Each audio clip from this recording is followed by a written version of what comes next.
So I have one more I want to show you, and this is also a double bow, but it's a little different.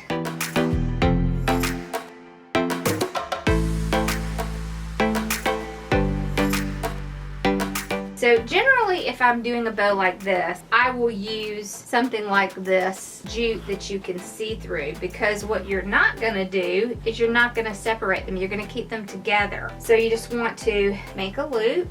You're keeping them together. And this can be a little bit more challenging if you have trouble with your hands. So you would certainly want to use the Bowdabra or something along those lines. So I have 2 loops there. And what I'm going to do is I'm going to take these and put them in between my hand right here. And I'm going to use the method where you do not have to twist it, because there are 2 of them. It just makes it a little bit easier if you don't have to twist them. And you can do that just by folding it over like we did earlier. So you're really just folding them in opposite directions. So on this side you're folding it this way, and on this side you're folding it this way, and that's how it keeps it together and you don't have to do the twisting. Also makes it a lot easier if you hold it in between these 2. Your hand is a little bit less likely to cramp if you have it in between those 2 fingers as opposed to doing it in between some of your other fingers. So we'll do one more. I really like this look because it really makes your ribbon look different. I'm always looking for different.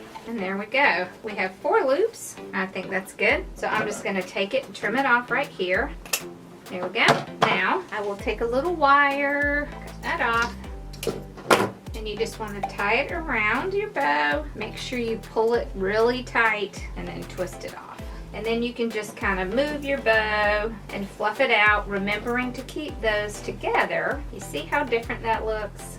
And of course you can add your tails if you would like to, but you see how it is with them together, so you can still see the pattern under there. So you see how different. So this is the same ribbon. This is the same ribbon as this, but you see how different it looks if you just kind of layer it with a second ribbon on top. All right, so there we go. So kind of a bow for every occasion.